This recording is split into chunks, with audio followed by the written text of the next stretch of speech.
Salam sejahtera untuk kita semua. Puji syukur atas nikmat yang Tuhan limpahkan sehingga kita semua dalam keadaan sehat pada malam hari ini. Yang saya hormati Ibu Ira Mahana Solihin selaku tutor mata kuliah bahasa Indonesia dan rekan-rekan tutor sekalian. Pada diskusi keempat ini, saya akan membahas tentang wabah COVID-19. Virus corona atau COVID-19 ini merupakan jenis baru dari coronavirus yang menular ke manusia. Virus ini bisa menyerang siapa saja, bayi, anak-anak, orang dewasa, lansia, ibu hamil maupun ibu menyusui. Infeksi COVID-19 pertama kali ditemukan di kota Wuhan, Cina, akhir Desember 2019.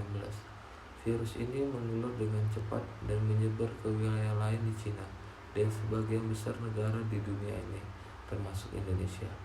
Hal ini membuat beberapa negara menerapkan kebijakan lockdown untuk mencegah penyebarannya. Infeksi virus corona atau COVID-19 disebabkan oleh coronavirus, yaitu kelompok virus yang menginfeksi sistem pernapasan. Pada banyak kasus, virus ini hanya menyebabkan infeksi pernapasan ringan seperti flu. Namun, virus ini juga bisa menyebabkan infeksi pernapasan berat seperti infeksi paru-paru, pneumonia, Middle East Respiratory Syndrome atau MERS, Severe Acute Respiratory Syndrome atau SARS, bahkan bisa menimbulkan kematian.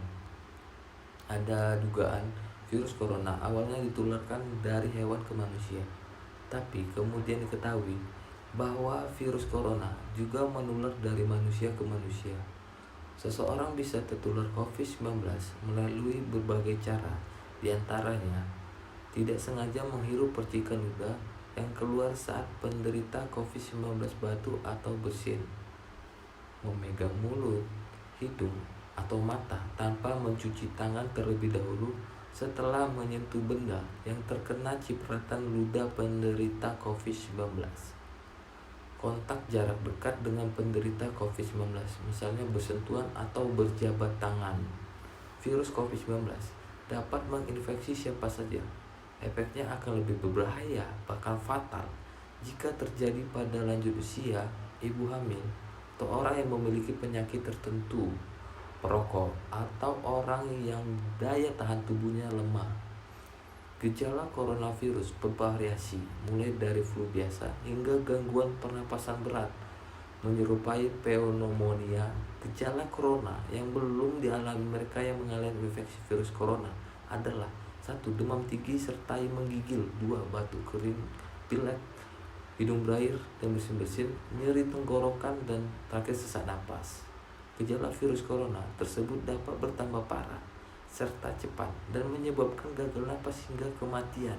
Center of Disease Control and Prevention atau CDC, gejala infeksi virus 2019 dapat muncul mulai 2 hari hingga 14 hari setelah terpapar virus tersebut. Adapun beberapa cara yang bisa dilakukan untuk mencegah penularan virus ini adalah pemberian vaksin COVID-19 yang saat ini sudah berjalan di Indonesia, menjaga kesehatan dan kebugaran agar stamina tubuh dan tetap prima dan sistem imunitas atau kekebalan tubuh meningkat, mencuci tangan dengan benar secara teratur menggunakan air dan sabun atau hand rub berbasis alkohol, mencuci tangan sampai bersih selain dapat membunuh virus yang mungkin ada di tangan kita. Tindakan ini juga merupakan salah satu tindakan yang mudah dan murah. Sekitar 98% penyebaran penyakit itu bersumber dari tangan. Karena itu menjaga kebersihan tangan adalah hal yang sangat penting. Ketika batuk dan bersin, tutup hidung dan mulut Anda dengan tisu atau lengan atas bagian dalam, bukan telapak tangan Anda. Hindari kontak dengan orang lain atau bepergian ke tempat umum. Hindari menyentuh tangan, hidung, dan mulut, karena tangan menyentuh banyak hal yang dapat terkontaminasi virus. Jika kita menyentuh mata, hidung, dan mulut dengan tangan yang terkontaminasi, maka virus dapat dengan mudah masuk ke tubuh kita. Gunakanlah masker dengan benar hingga menutupi mulut dan hidung ketika Anda sakit atau saat berada di tempat umum. Buanglah tisu dan masker yang sudah digunakan ke tempat sampah dengan benar, lalu cucilah tangan Anda. Menunda perjalanan ke daerah atau negara di mana virus ini ditemukan. Hindari bepergian keluar rumah saat Anda merasa kurang sehat, terutama jika Anda merasa demam, batuk, dan sulit bernapas. Segeralah hubungi petugas kesehatan terdekat dan mintalah bantuan mereka. Sampaikan pada petugas jika dalam 14 hari sebelumnya Anda pernah melakukan perjalanan terutama ke negara yang terjangkit atau pernah atau kontak erat dengan orang yang memiliki gejala yang sama.